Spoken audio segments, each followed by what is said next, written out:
Hi, welcome to Tabletop Talk and Draw. My name is Storn Cook, in case you're new.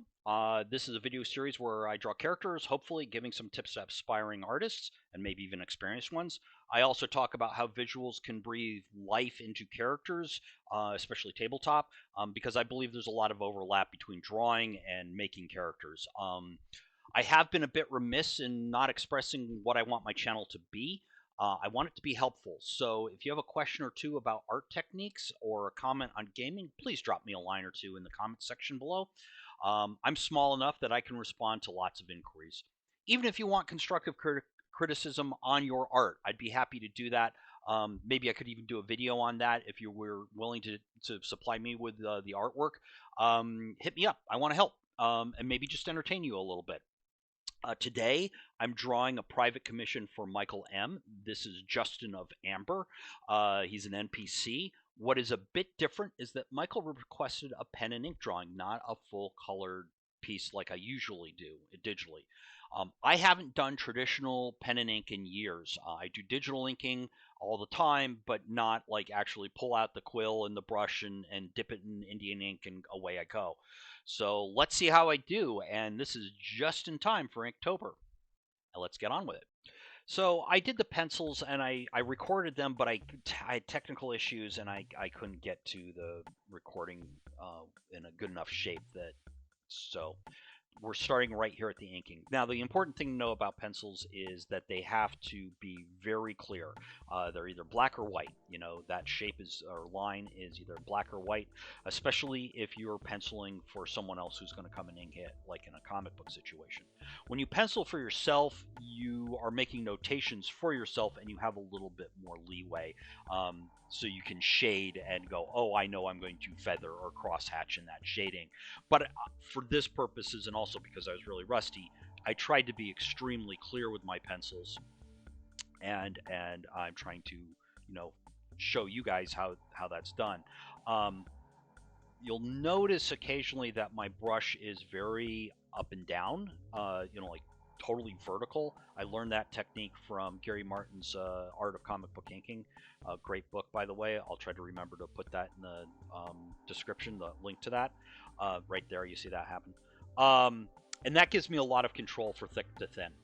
Sometimes when I'm blocking in large areas, I'll lay it on the brush more on its side, or if there's a kind of shape that I want, I'll lay it on its side. And that just comes from experience. Even though I'm really rusty at doing this.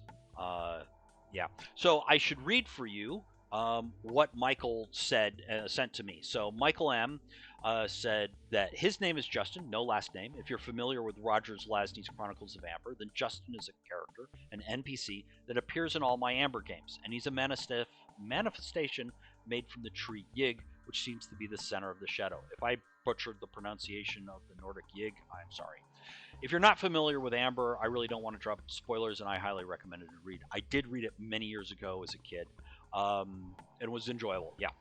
Justin is immortal but fairly young. He appears to be a fit man about 27 with bright green eyes, dark hair. He has associations with French, with roses, with willow trees. He's also associated with the color gray. He's strong but more on the lithe end than bulky end. I don't know exactly what the parameters of this art are, but if possible, I'd love to have it in black and white, line art, in your style, but with references to the two images I've included.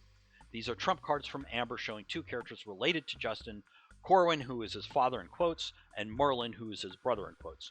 Now, the images that Michael sent me were very different from each other, and so I sort of split the difference in terms of looks and personality and stuff like that. And one of the decisions I made was to say, okay, Justin clothing is going to be sort of based on Regency era stuff. I had watched Poldark a while ago. I quite enjoyed that show. And I found a still of Poldark, and that's Poldark's jacket, which is a long coat. I always thought was kind of a cool, hip-looking thing. So, yeah, I swiped that. Using references is really good and important in getting the right vibe. Now, the sword and sort of the texture on the vest, that's all me. Because gray is associated with Justin, I don't have a way of making a gray. The way we fool the eye is to have crosshatch or feathering or pointillism or some way that is fooling the eye into reading that this isn't a pure black, right? This isn't a pure darkness. This is a partial shadow. That's the way you. That's the only way you can do it in line art. So this is a fun exercise to think about. You'll notice that I'm leaving little what are called artifacts in that overcoat, the bottom of that, and that's again to sort of break up those blacks and not have it read as completely in shadow. I left that for the interior of his coat. I wanted the front of his coat to be forward of that interior, so the interior is pure black, and then what's in front of that is a little less black, still very dark but less black. And yeah, so we're just having fun. This is the first time I've used the nibs that I break out to do a lot of the textures work with. There were some new Japanese nibs. I mean, I bought them years ago, but the first time I've ever used them. And they were okay. I didn't love them. I think they do a line that's a little thicker than I would have liked. They're very stiff. I used to like gelatin nibs back in the day, but I can't. They're not as good anymore, or I can't find the ones that I love. The gelatin nib was very thin and springy and did a great thick to thin line. You could do very thick, you could do very thin with it.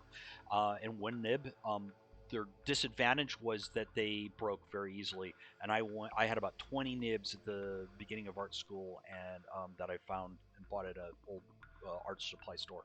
And I don't have any of them anymore. I broke them all. So but these weren't bad. I mean, I'm being very picky. I'm very picky about my tools, and maybe this line has a more springier and thin nib that didn't come with their little set of four.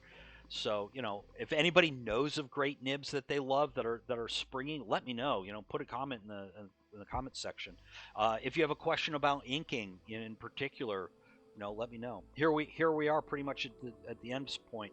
I erase, and then usually I find that there are spots that I miss because the pencil is dark enough that fools my eye that I miss that I haven't gone over that yet. So just going to tidy up a couple of areas here, and we're getting really close to being done.